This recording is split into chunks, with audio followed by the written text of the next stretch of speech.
So, good evening. My name is Jonathan Mickey. I'm the president of the college, and my task this evening is to introduce the person who's going to introduce the speaker. It's that special an occasion. So, welcome to everybody here, and also in the Morby room, the overflow meeting. Joy, I hope you made it, and see you later. And also, in addition to that, all our students, alumni, and friends who are watching around the world live streamed. Now, the college had decided, in any case, to create an annual lecture on human rights, and so this is the inaugural lecture in that annual series. So it's fortuitous that our latest member of the Bynum Tudor Fellowship, Ban Ki-moon, is the ideal person to speak on human rights. And so this is both his first lecture as Bynum Tudor Fellow and also the inaugural lecture for human rights.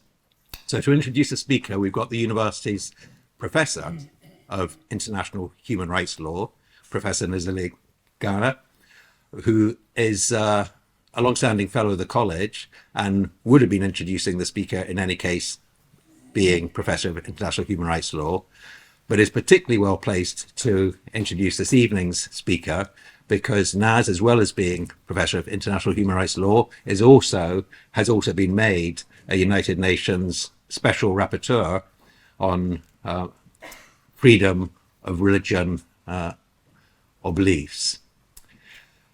Just before I introduce Naz, or ask Naz to come up, I do want to welcome Ban Ki-moon into the Kellogg College Bynum Tudor Fellowship. This is a fellowship we've created after the late Bynum Tudor, who was a great friend of the college, whom we appoint to people who have made outstanding contributions in areas of life outside of academia. I know some of you look like shocked that that's possible, but yes, made contributions outside of academia. It included Desmond Tutu, who was a wonderful fellow, really engaged with all the students and people when he visited, and particularly appropriate because he was a member of the Elders, the organization that Nelson Mandela founded to bring together international leaders with experience to try to help advise on world issues and problems. And Ban Ki-moon is currently not only a member of the Elders, but vice chair of the Elders.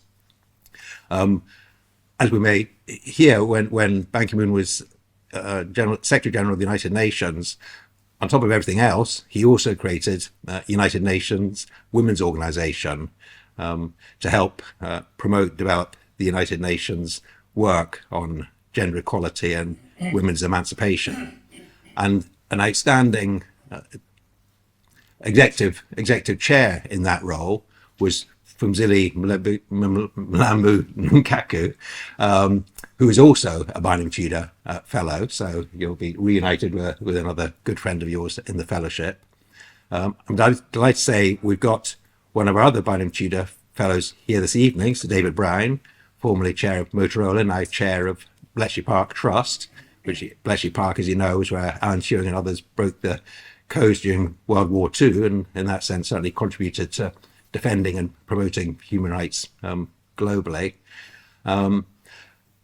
Another Bynum Tudor fellow who couldn't be here but has sent his representative is King Charles III, and indeed it was in this room in March 2020 during COVID, but just before the first lockdown, that Prince Charles, as he was then, said what an honour it was to be made a Bynum Tudor fellow. No pressure, but just saying that's what the king said. So it's a great it's a fantastic college you're joining, an incredible Bynum Tudor Fellowship, and by joining it you'll make the Bynum Tudor Fellowship even more incredible and the college even more fantastic. So welcome to the Bynum Tudor Fellowship. And now, Professor Nazili Ghana, could you introduce the speaker? Thank you.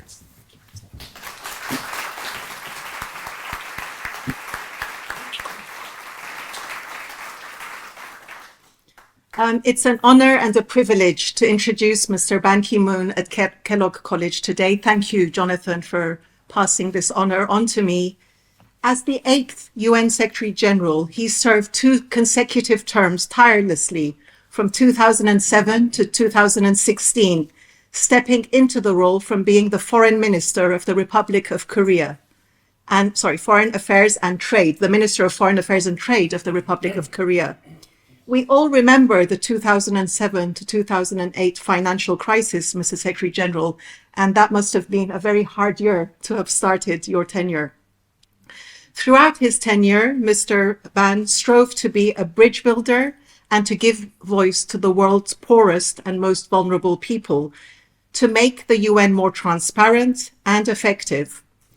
As the gap between the rich and the poor around the world continues to widen, we are grateful to you for your work with member states in shaping the 2030 Agenda for Sustainable Development, the SDGs as we know them.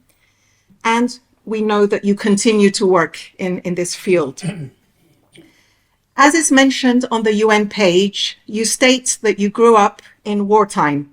And we're grateful that your contributions to strengthening the United Nations included in the field of peace operations, in improving humanitarian responses, and revitalizing the disarmament agenda. Recent events have only served to underscore the significance of your priorities. Mr. Ban's tenure was distinguished in many ways, but 2 aspects that stand out include climate change and gender equality. Mr. Ban successfully pressed for actions to combat climate change, taking us from the failure of Copenhagen to the success of the rapid entry into force of the Paris Agreement in 2016. Mr. Ban also made inroads on gender parity in senior UN appointments. He ensured a zero-tolerance policy on sexual harassment in the UN, including in relation to some difficult instances in the field of peacekeeping. Oxford too has been on a journey towards gender parity, and we are grateful that our VC, Professor Irene Tracy, is in the audience and the second woman to hold the post after the first female Vice Chancellor, who was the first one in the role.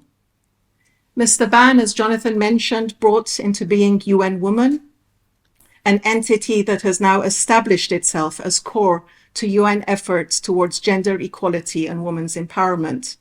He may have learnt that priority at home too, as he is also the father of 2 daughters and a son. We're grateful that you also appointed, I'm grateful to you, that you also appointed the post of Assistant Secretary General for Human Rights in 2010, essentially taking human rights from Geneva to also have a presence and to become more integrated in New York and the work of the UN at headquarters. Mr. Ban currently serves in many different roles. It's certainly not a retirement in any shape or form. He is the chairman of the Ban Ki-moon Foundation for a Better Future, chairman of the Ban Ki-moon Foundation for, the co-chair of the Ban Ki-moon Center for Global Citizens in Vienna, chair of the IOC Ethics Commission, chairman of the Bao Forum for Asia, president of the Assembly, and chair of the Council for Global Green Growth Institute in Seoul, chair of the Global Center on Adaptation in Rotterdam, distinguished chair, professor, and honorary chairman of the Future Strategy at Seoul National University, and from today, of course, Bynum Tudor Fellow, the highest honor Kellogg College can and is delighted to bestow upon you. On his UN webpage, I discovered the distinction that he is most proud of, one that has taken the investment of many decades and I'm sure has brought much joy to his life, and that is meeting Madame Yu in high school, and together they have 3 children and grandchildren. Thank you, Mr. Ban, and over to yourself.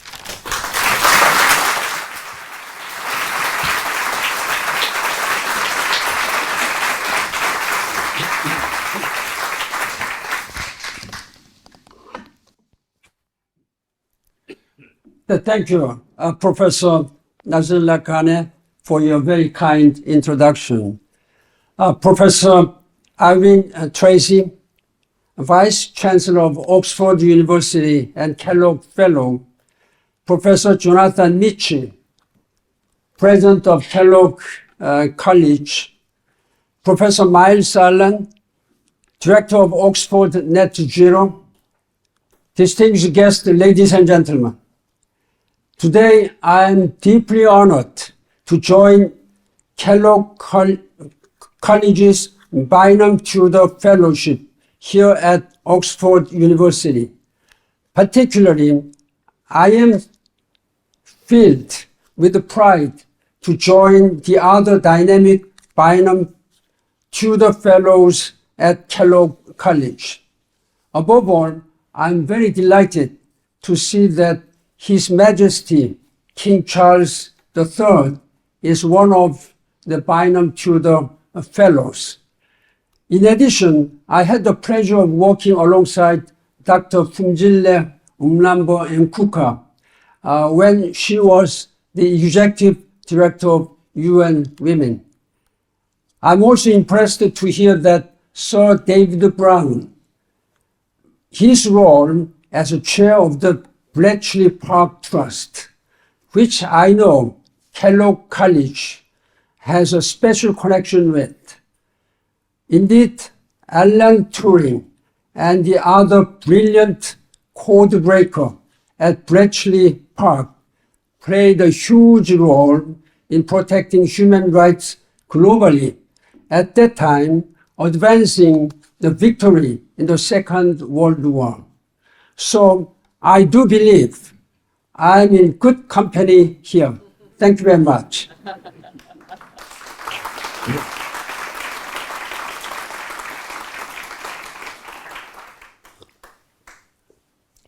At the same time, I'm pleased to be joining a college that shares my guiding values and passion. This is true regarding the vital importance of education, including lifelong learning, as well as the great need for social and environmental sustainability. In this connection, I was honored to attend a meeting earlier this afternoon of the college's Commission on Sustainability Data. I am of the view that this innovative commission has the potential to make a major contribution to global efforts to tackle climate change. In addition, I believe it exemplifies the deep importance of the multi-stakeholder approach. It is also a true pleasure to be back at Oxford once again, one of the world's greatest universities. I am pleased to be in the company of the University Vice Chancellor and fellow Kellogg College Fellow, Professor Irene Tracy, as well as the Director of the impressive university's Net Zero effort, Professor Miles Allen. We had a good meeting this afternoon about this. Finally, by way of introduction, it is a great honor to have been invited to deliver the inaugural lecture in what I am sure will prove to be an important annual series of human rights lectures here at Kellogg College, Oxford. Distinguished guests, ladies and gentlemen, we are in fact living in an unprecedented era of new interconnected crises and elevated global uncertainty. So this is indeed an appropriate venue to ask, what are the great challenges facing the world now, and what should we be doing about them in response? This is a topic. One might hope that over time, the human race would gain experience in how to tackle problems and progress in a linear manner. Unfortunately, this simply does not appear to be how history actually progresses. Indeed, today, in the year 2024, we are confronted with just as many problems as ever, perhaps even more. And the scale of these problems also seems to be as great as ever. Again, in some cases, perhaps even greater than those we faced previously. To list just a few of the most obvious and pressing issues we face, let me briefly focus on the following 10. This may be too many. 10 pronounced challenges as the college indicated. First, war and armed conflict are with us now, and the risks of regional wars taking on escalatory global dimension are growing. Also, the United States and China confrontation is intensifying. Second, please count well. Second, the dangers of international financial crisis and recession remain unresolved. Our globalized economies are still vulnerable to seismic transnational shocks. Third, much of the progress in tackling extreme poverty has stalled due to conflicts, COVID-19, and the climate crisis. Fourth, alongside this, there has been growth in inequality of income, wealth, power, and geography.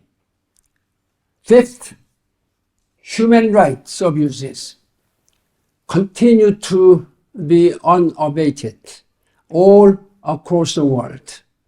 Sixth, different movements and protests drew attention to systemic problems of gender and race inequalities. Seventh, the threat of future pandemics is as great as even ever after COVID-19 caused extraordinary disruptions. Eighth, unregulated artificial intelligence and other new technologies pose serious threats to the world and human rights. Ninth, the deepening climate crisis threatens all of humanity and the Earth ecosystem. I think this ninth will be the greatest ever challenges for humanity and our planet Earth. Now, 10th, there appears to be a significant mental health and well-being crisis, particularly amongst the young generation who fear they will inherit all of these problems, which I have already said.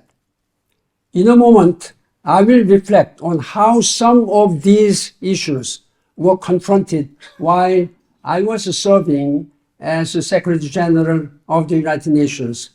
But above all, I will address the question, what should we do about some problems now? Clearly, each of these areas calls for different sorts of responses.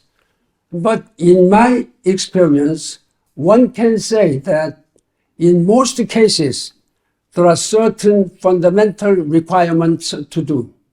These include, first, education, quality education, research, and knowledge.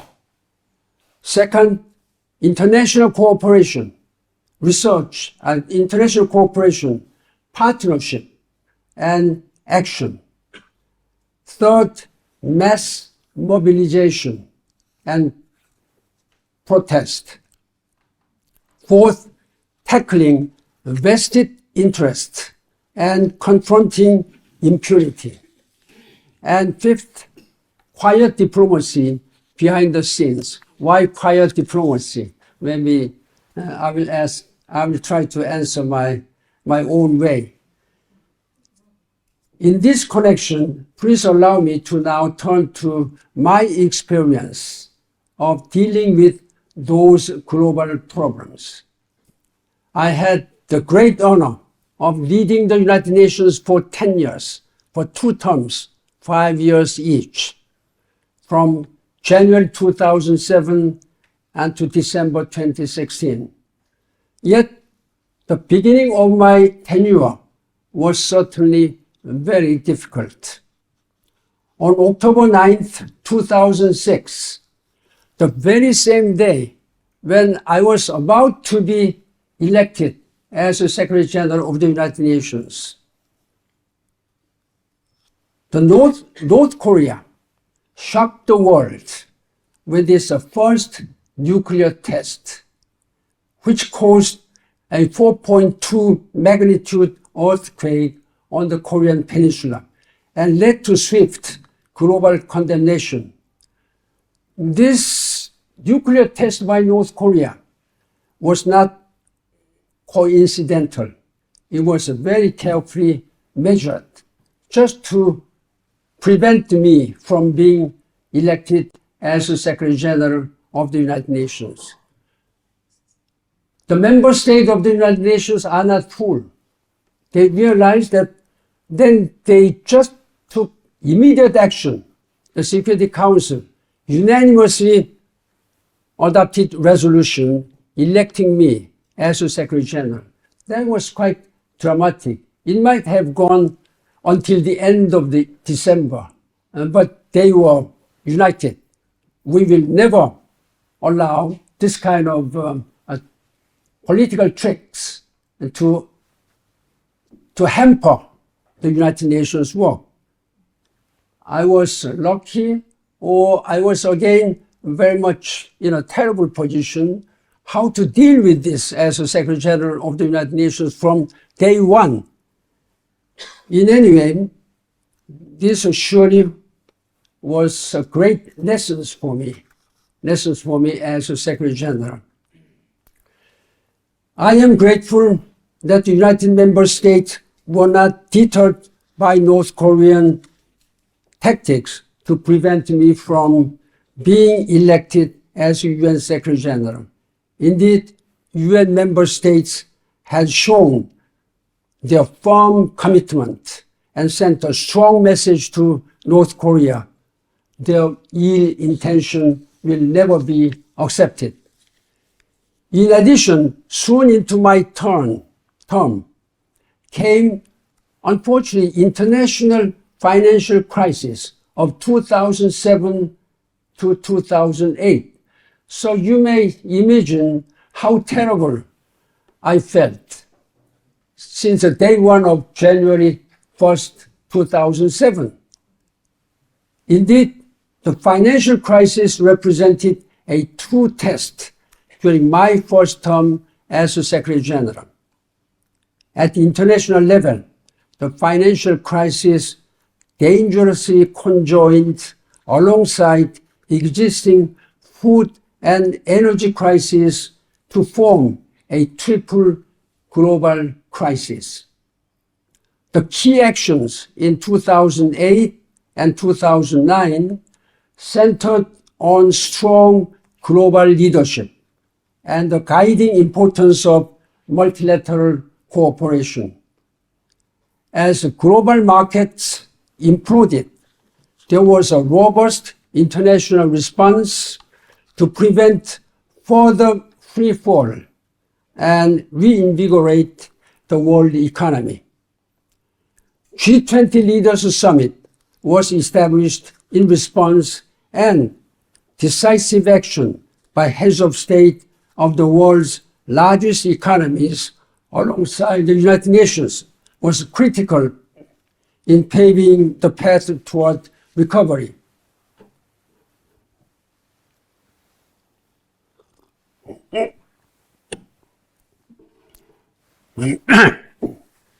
Excuse me. Timely top-level international cooperation played a decisive role in preventing further disaster.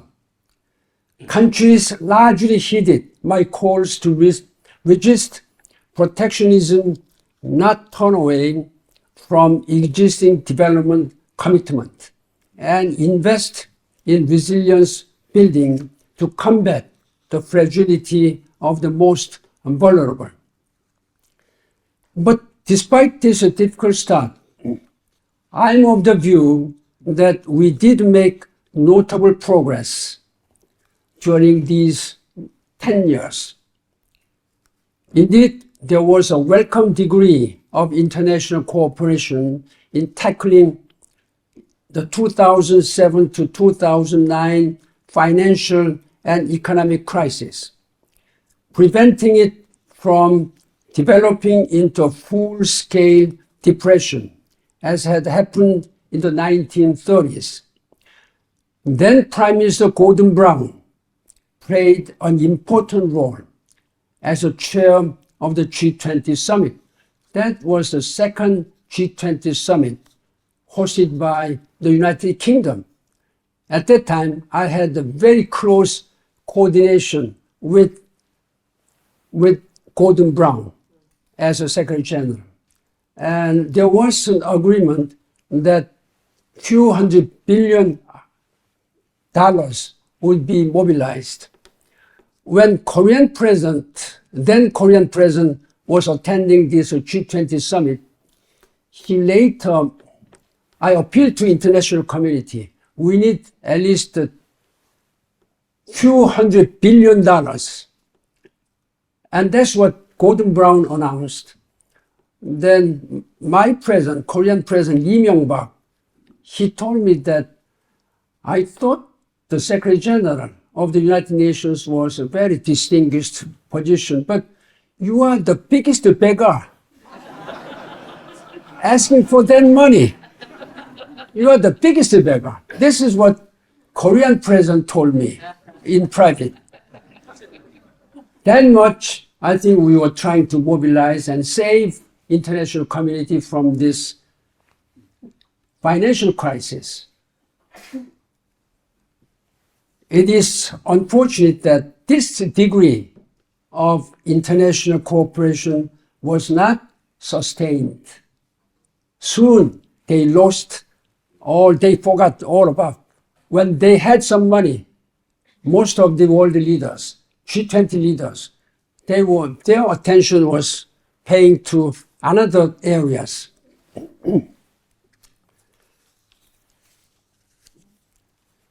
Distinguished guests, ladies and gentlemen, against this backdrop, I will now highlight 4 areas where the United Nations has been successful in making global progress, but where more work is also needed, namely in the spheres of human rights. This is the main topics of my speech today.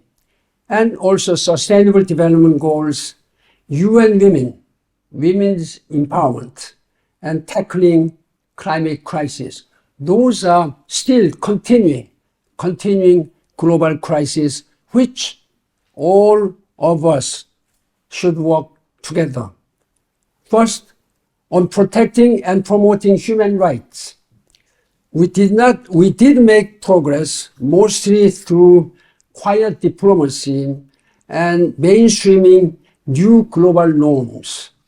However, it is hard to sustain such progress unless wider systemic issues and problems affecting people's lives are also being addressed.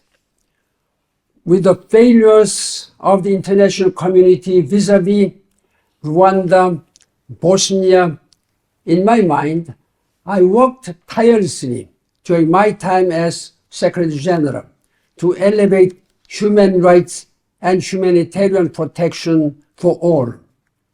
In fact, I have wonderful memories of my February 2011 visit to this storied institution of higher learning when I delivered here a Cyril Forster lecture on human protection and the 21st century. That was the title of my speech. Then, with over 1,000 people in attendance, I emphasized the importance of the responsibility to protect what is known as R2P. This is what, from day one, I have just made detailed programs. It was adopted during my previous time, Kofi Annan, but it has not been made any detailed processes. That's what I did against many oppositions from some of the countries of the member state. And I called upon UN member state and the international community to protect and stand up for all. And I quote, people caught in the crossfire and those who are wondering, can the world hear my call? Who will help me and my family? Unquote.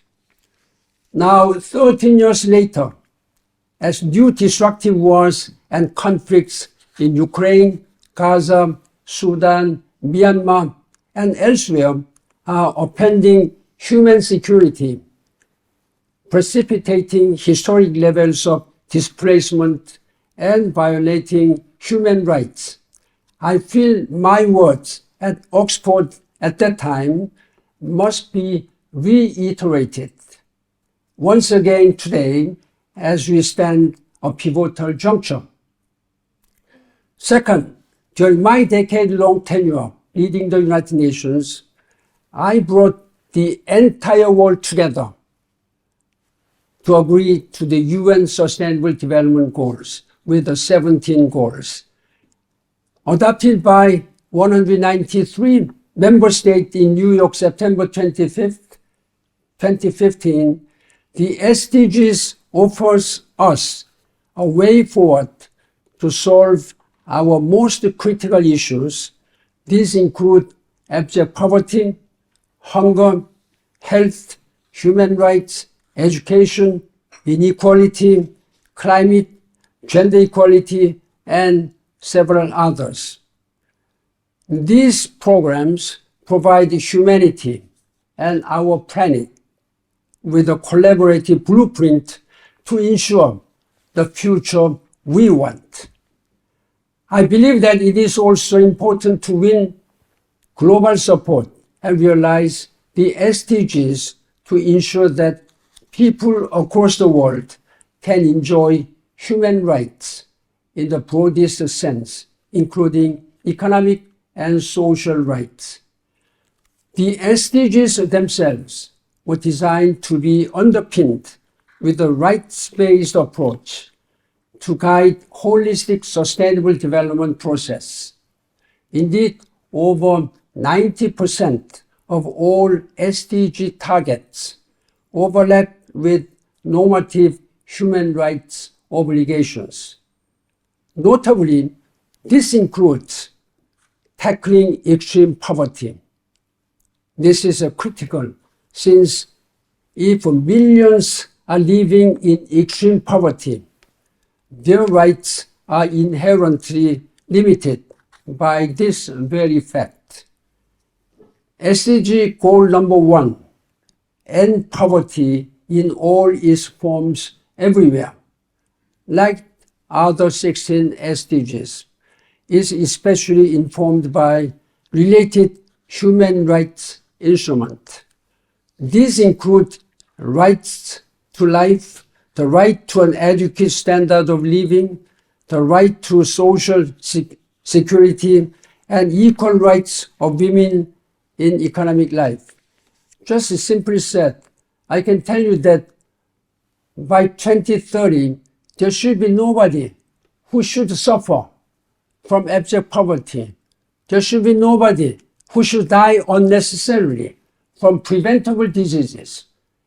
And there should be no children,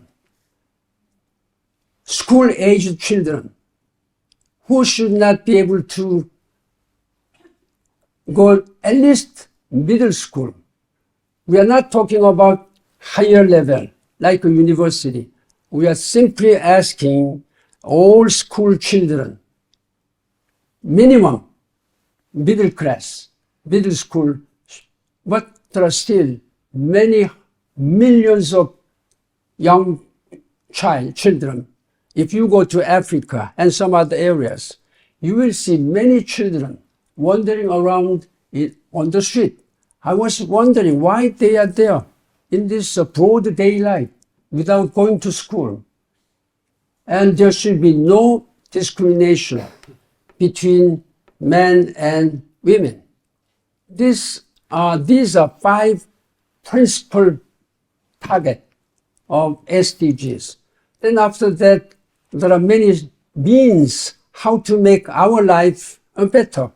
Like we should have water, we should have energy, we should have decent jobs, and some other issues. But those are 5 minimum basic elements as a human being we should provide. This is a very important one. When it comes to women's rights, I was born in a very conservative country, Korea.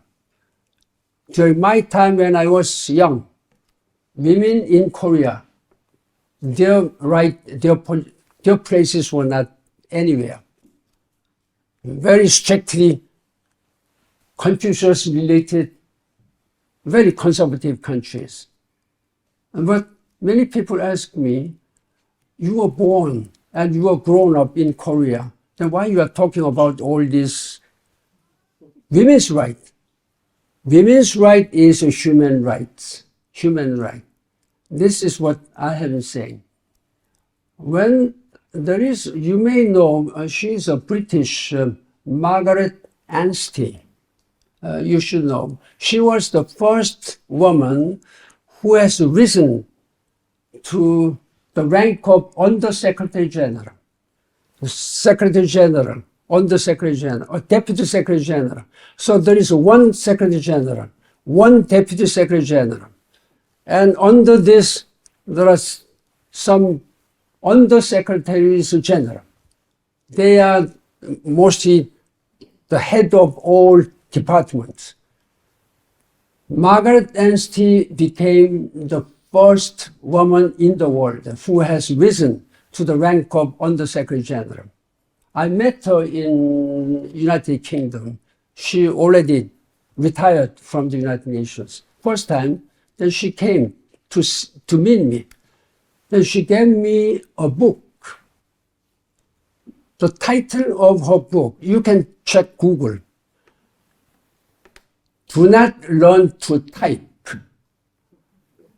At that time, during her time, the highest level of job a woman could expect was a typist in the office. I met the former Secretary of State Condi Rice after her retirement, because we had a very good working relationship while she was the Secretary of State. I hosted a lunch. Then I asked her, are you going to write your memoir? Of course, she said, I'm going to do that. Do you have any writer who will write for you? And then she said, no, I'll do myself. I can type well. That was quite the news for me. What do you mean I can type well? Secretary of State of the United States, the highest person. She said, when I was a young girl, my father asked me, Condi, why don't you go to typing lesson, typing school? You can get maximum job, typist somewhere. So she learned typing at that time. Somehow, she later became Secretary of State of the United States. This kind of story really humbled me. I should do much. Then I tried to establish a UN Women. Whole throughout the United Nations system, there were just 3 or 4 small sections where they were dealing with women's issues. I established a ministry for the first time. There were a lot of pushback from my male senior advisors. Whenever I was really trying to employ more experienced, talented women at a senior level, there come always a lot of applications whenever a job is open and allowed, known to the world. Because all the people around the world, they apply UN jobs. Then I was supposed to choose 1 out of 3 finalists. So I have not been interviewing them. So all these interviews have been done by male senior advisors. So then I was asking one day, wasn't there any woman? There are only always men, 3 men. Among 3 men, I have to take 1. The answer was that there were many women applicants, but they were not all up to the standard. They all failed. I asked, let me see the woman who was the best among the failed women, failed candidates. So I met her and interviewed myself, and I chose, I ticked. So I disregarded all 3. The second time, all the same. So I said, bring me the best failed woman candidate. So I interviewed myself and I chose them. Then they were complaining. Secretary General, you are not respecting the rules of the United Nations. So what do you mean rules of the United Nations? This is what we made. Appointment is my prerogative. That's my prerogative. So if you don't want me to continue like this way, include at least 1 woman candidate, whether she was up to the standard or not, among 3. Just put 1 woman's name. Then they were giving me all 3, 2, 1, 2, 3. Number 3 was always a woman. I was just ticked continuously.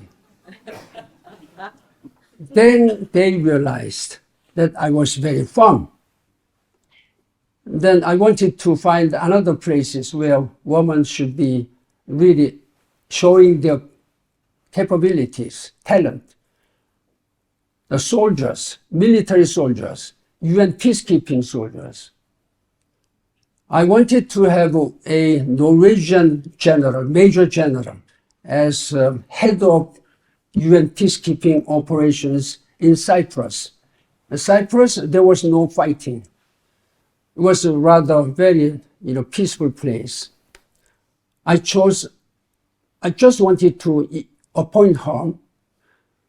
Then there was a real big pushback. I can respect your policy of appointing women in bureaucratic, administrative areas, but this is soldiers. I don't think the Norwegian government would have given 2 stars on her shoulder without anything. She must have been trained properly. So if you are not happy with them after 6 months, just tell me, then I will replace by a woman. She is still in the UN system now. By doing this, I was really able to change. Then I forced the head of this UN Women was Michelle Bachelet, who served as president of Chile, and I appointed her. And I negotiated her. She was very much reluctant. I was a president of Chile. I don't want to go to UN taking Undersecretary General level. So this is a symbolic, very symbolic. Why don't you show your leadership and give hope to many, many women around the world? Everybody will be looking to you. Then she accepted it.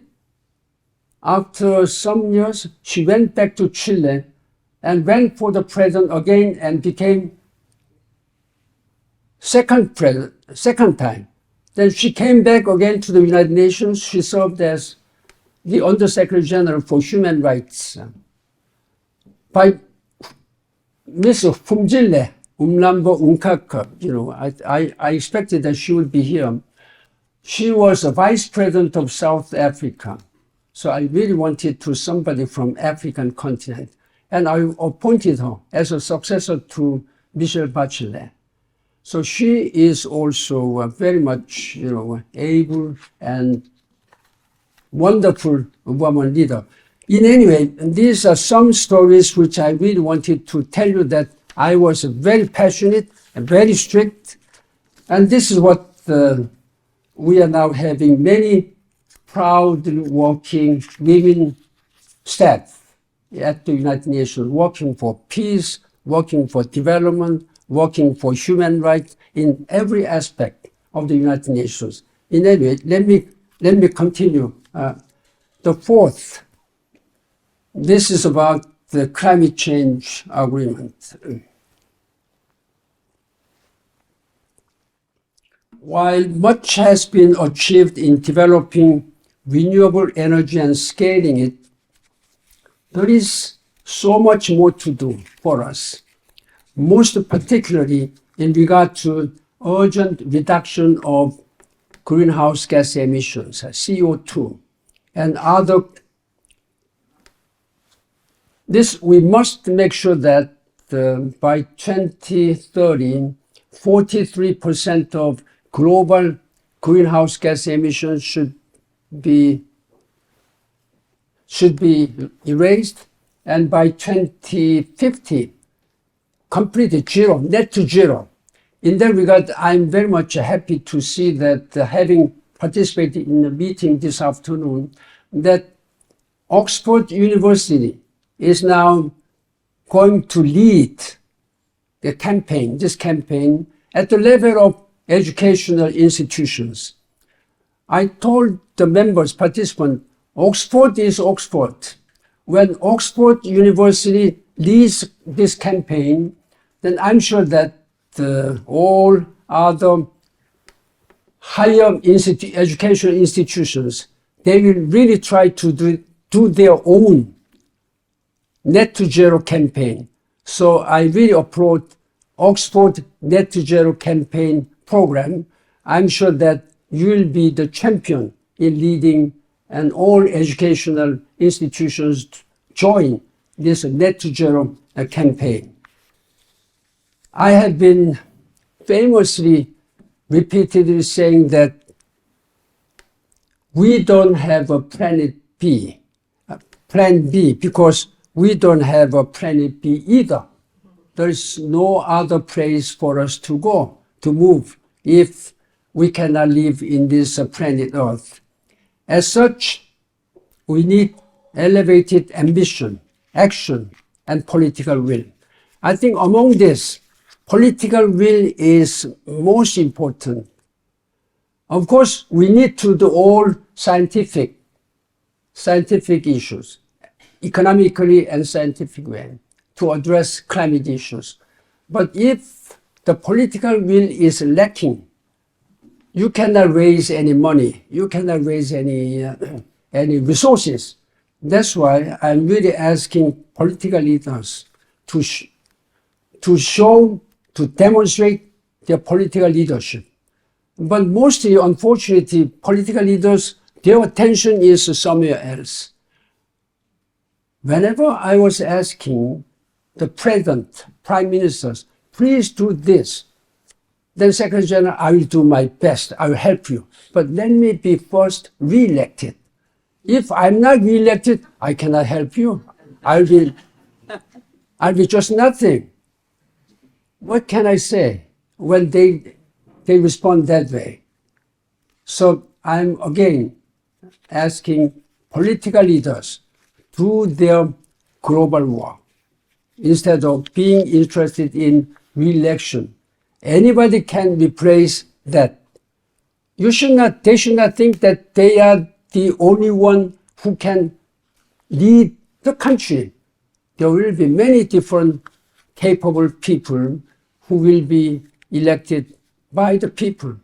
So I'm just asking political leaders do their own work for planet Earth to net to zero.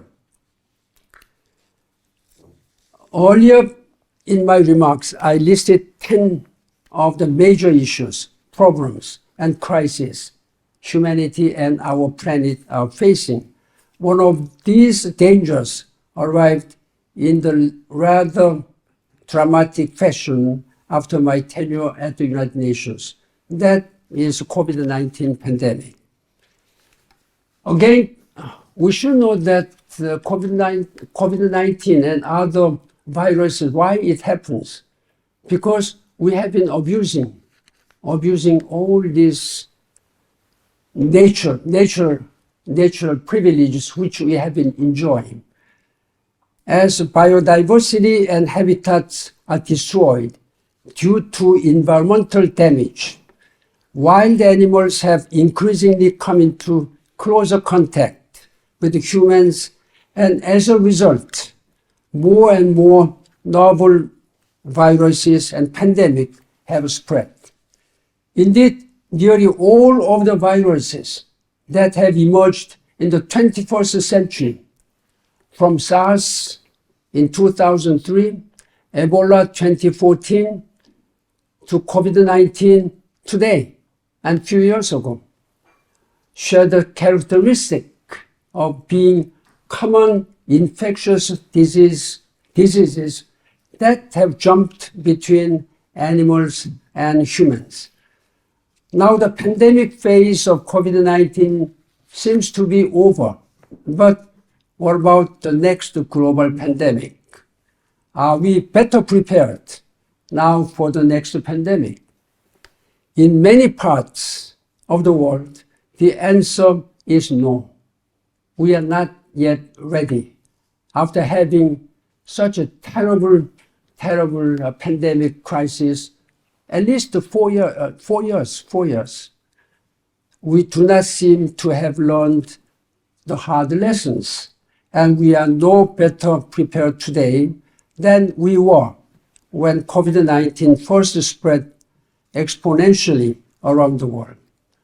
All expert opinion points to the dangers of future pandemics being as great as ever, given the pressures of global population moving into previously uninhabited territories and engaging with nature in new areas.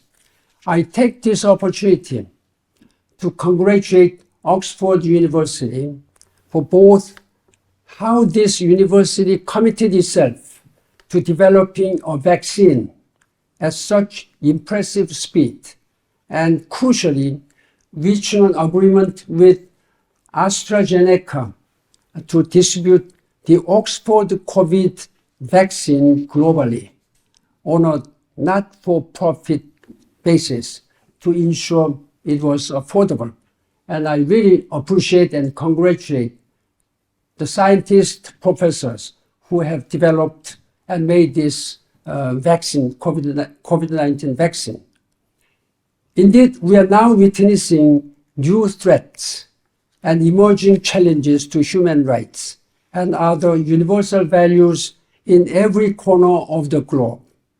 The unfortunate reality is that human rights violations have been increasing recently as a result of expanded conflict, COVID-19, new technologies like AI, and empowered authoritarian regimes.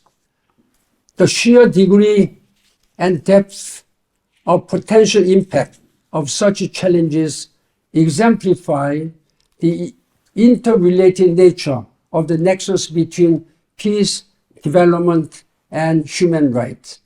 And they all call for reinvigorated global solidarity.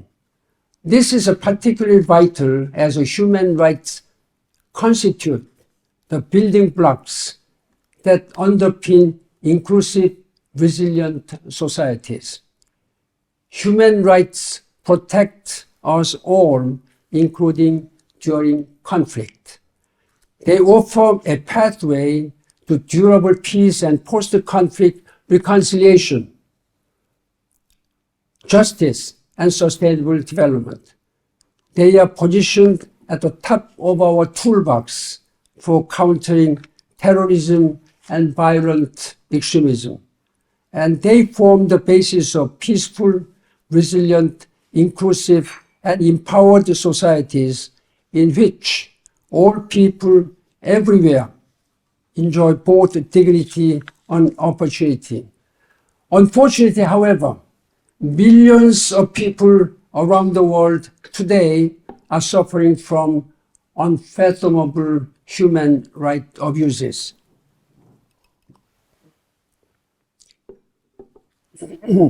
Excuse me.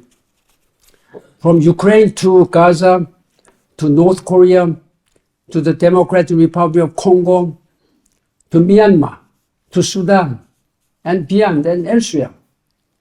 We must remember that the respect of human rights is a universal value that humanity agreed upon. All UN member states are obligated to protect the human rights of their citizens or those they occupy.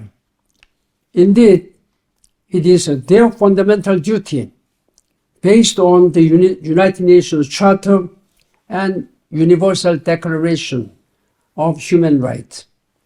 As such, we must remain vigilant to always protect and promote human rights. From the list of 10 global challenges I referred to earlier, the protection and promotion of human rights is the focus of this lecture. The United Nations Charter, Charter of the United Nations provides 3 pillars. One is peace and security, sustainable development, human rights. Then among these 3, which is most important? People may say that peace and security is more important. Or one may say economic development may be more important. I believe, to my mind, there are some countries who are seemingly very peaceful, and economically okay. But there are some certain countries where people's human rights are not respected. Then in such a case, what's the use as a human being? In a dictatorial countries, the situation is quiet and peaceful, no dangers, and even economic situations are better. But people are not respected. We are not animals. We are human beings. Therefore, my argument has always been among 3 pillars. Of course, all should be respected, but human rights should be the #1 priority. This is what I have been always asking. Now, the bottom line is that the most striking case in this regard is perhaps the climate crisis. Again, with all these agendas which I have explained to you, without addressing climate change, you cannot claim for human rights. You cannot make your economy prosper. And even the political stability cannot be guaranteed when you are suffering from all constantly floodings and deadly high temperature, etc., etc. This would be devastating to hundreds of millions of people who may see their social and economic rights can be stripped away. Therefore, we must do all and exercise all our political will and provide all national resources, national resources to address climate change. The IPCC, Intergovernmental Panel on Climate Change, says that we have just 6 years to go to cut emissions by 50%. Can we do that? I don't think we will be able to hit net to zero by 2050. This is reality. As we go like this way, it will be almost impossible. As such, robust action underpinned by partnership, cooperation, and the rights-based approach must steer us all collectively forward. It is critical for us to hit net to zero target by 2050. Ladies and gentlemen, I'd like to conclude my remarks today by highlighting the following 3 points. First, while I am pleased that during my time as UN Secretary General, we did make progress on protecting and promoting human rights in many cases, that momentum has since been lost. Indeed, we do need to maintain a focus on human rights, especially civil society, and I highly congratulate Kellogg's College for helping do so through this vital initiative. Second, we need to retain broader focus in order to make critical progress on achieving the UN Sustainable Development Goals, all 17 goals, including climate change. With this in mind, I reiterate my appreciation for the role of Kellogg College in launching the Commission on Sustainability Data, where I participated this afternoon. This warrants round of applause, in fact. Thank you very much, all there.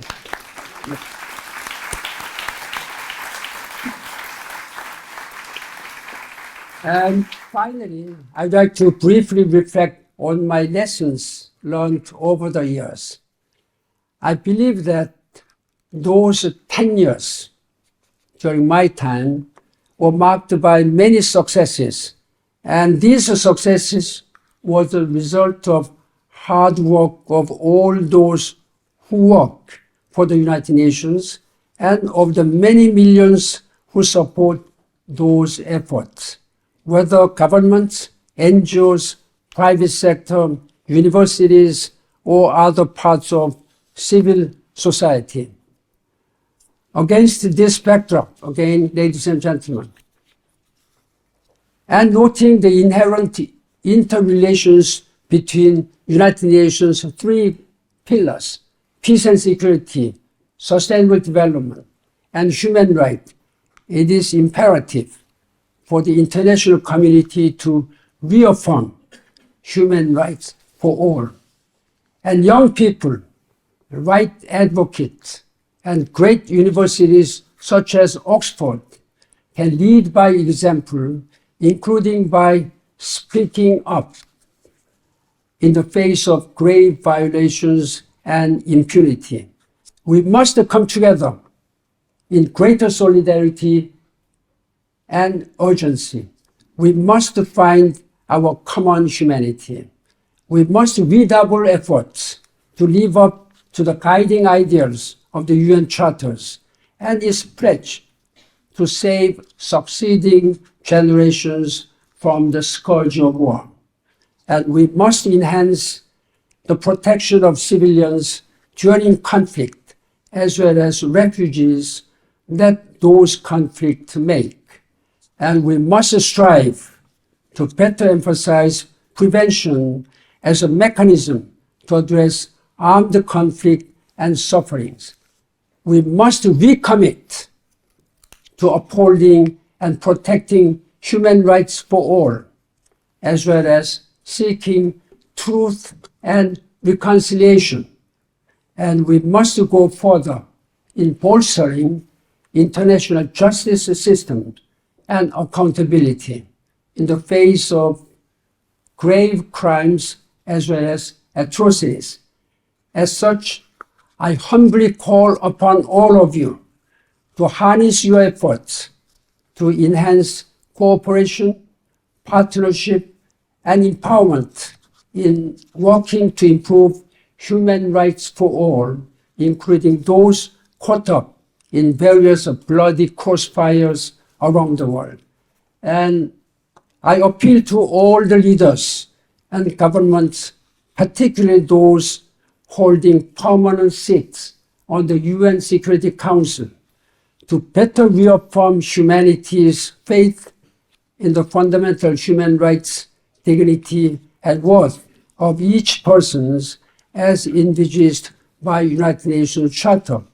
I believe we can create a better future for all of us, even during this time of interlinked and multiple crises. This is a bright future that is anchored in human rights, inclusion, empowerment, sustainability, and peace for all people and our planet. Ladies and gentlemen, let us work together to realize a better, sustainable world for all. This is our moral responsibility at this time. Thank you very much for your attention. Thank you.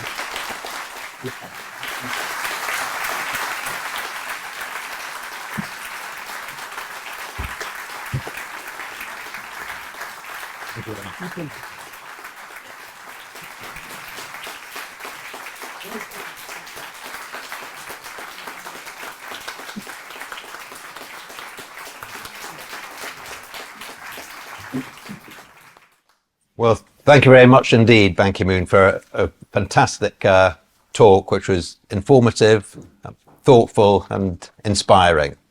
Thank you.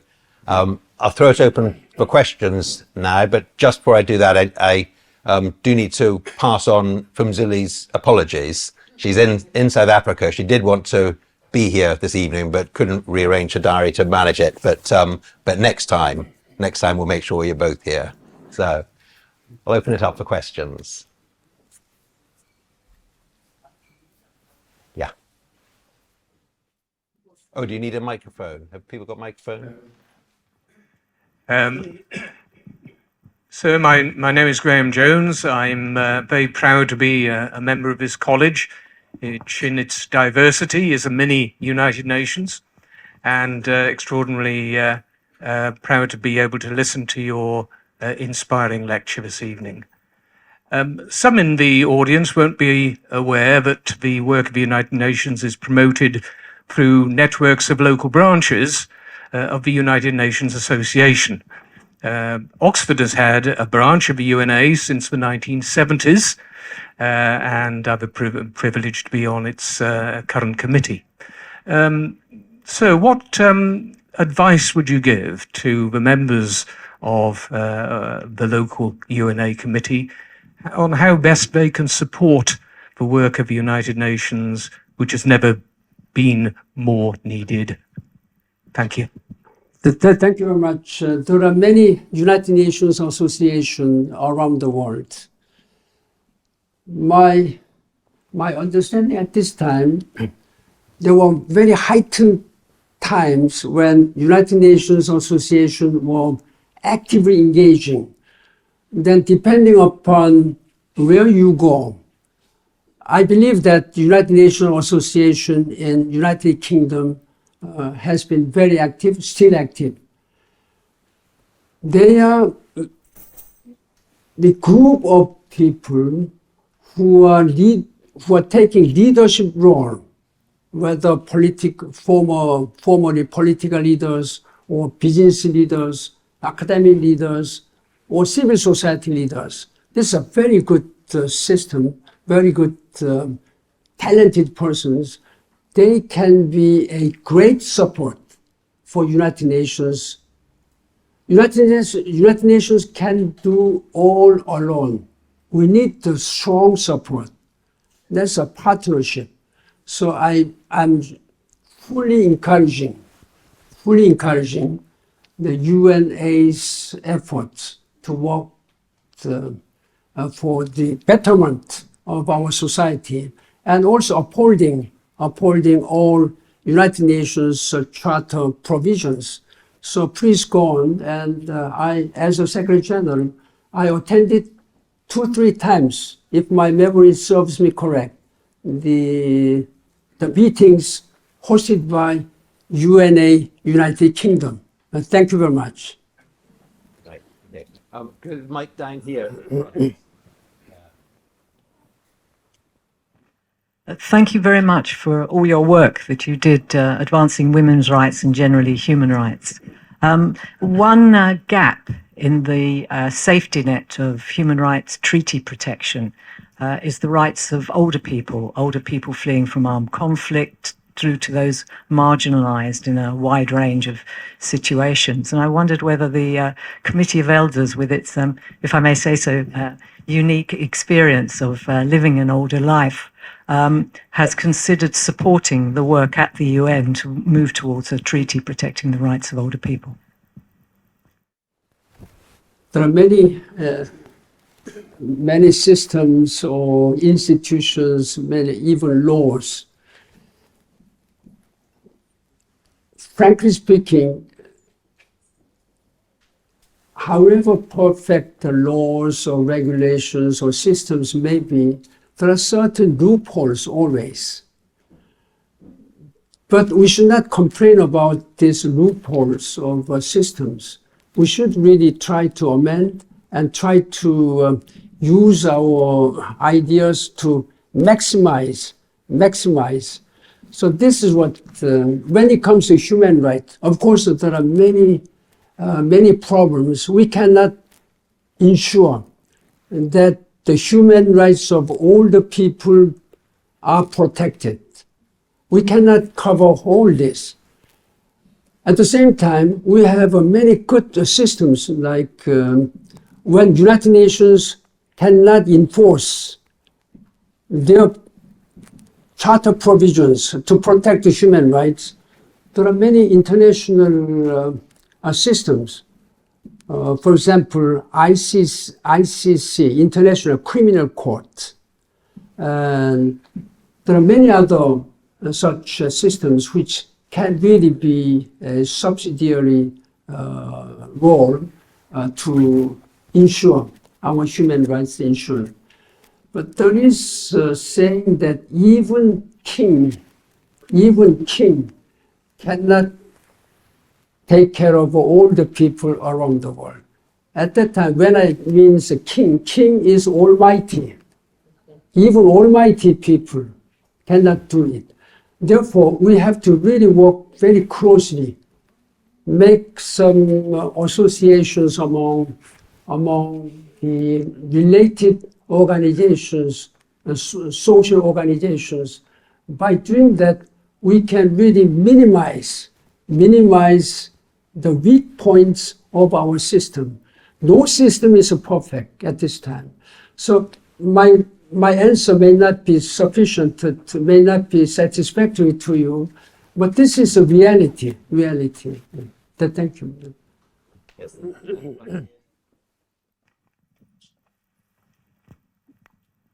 Thank you so much. That was so inspiring, and thank you for everything you've done to be a great champion for women and for the climate.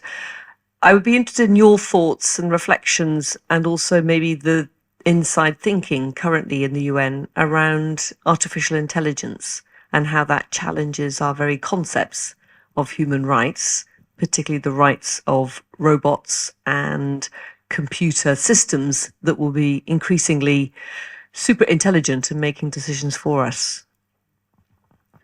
As we are living in 21st century, we can expect all, super technologies. AI is one of them, and this is the most recent issue. I have been urging, and I have been making very strong comment publicly that there should be some good governance system. We cannot just let all this AI take care of all everything. It may be very easy and comfortable or convenient if we use AI everywhere. Unfortunately, at this time, there is no such internationally approved and agreed upon rules. There was one meeting held in the Netherlands last year.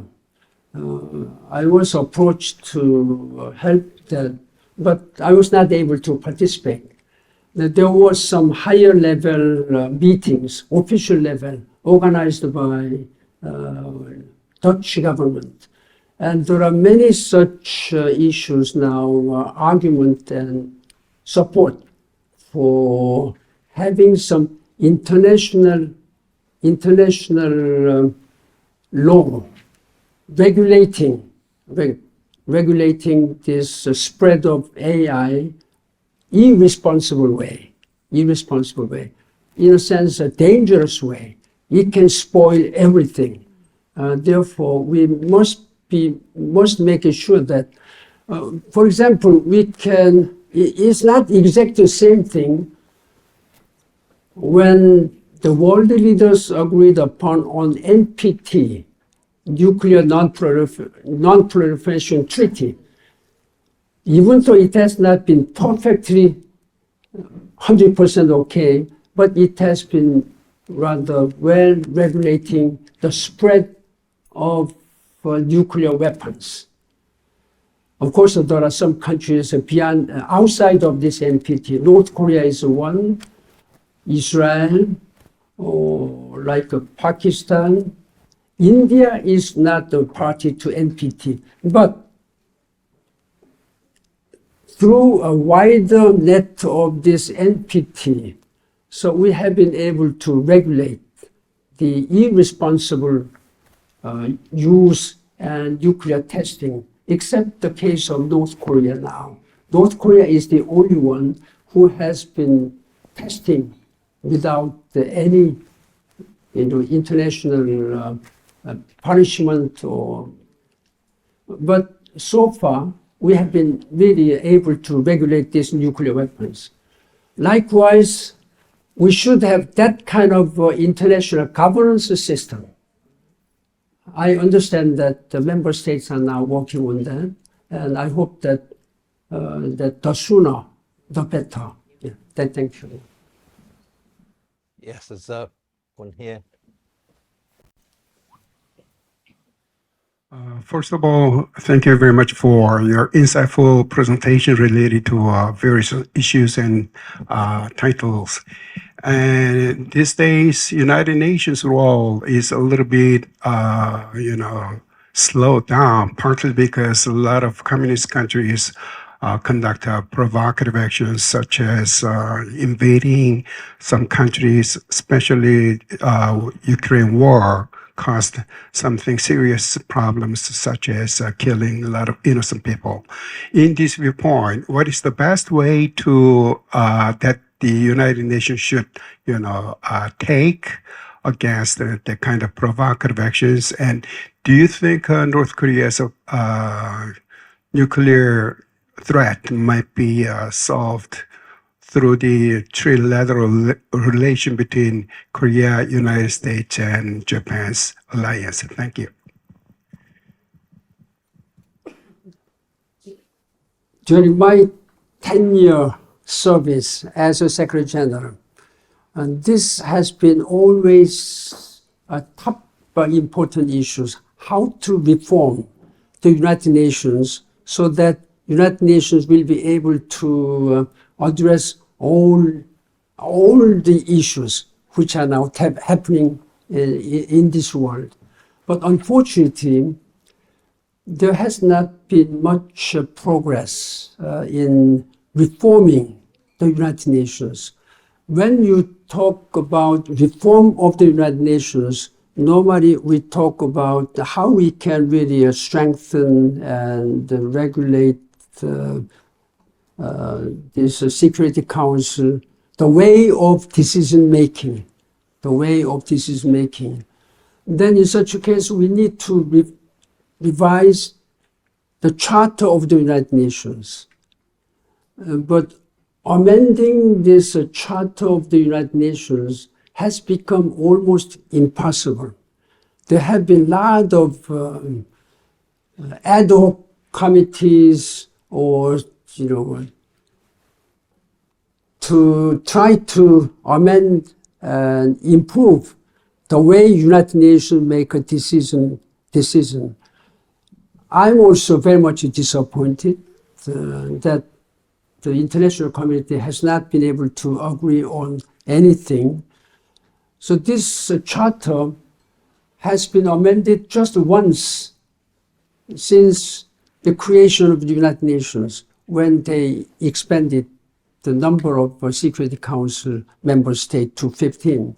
And after that, because of the undesirable relationship among big powers, particularly veto-wielding powers, permanent members of the Security Council, nothing has been made. There is clearly a problem in the United Nations in making a decision. It's very hard, except at the General Assembly. The Security Council cannot make any decision because of irresponsible use of veto power by 5 veto powers, particularly this is Russia, United States, and China. The most number of veto have been cast by Russia. Then unexpectedly, second most veto-wielding country is the United States. Then China.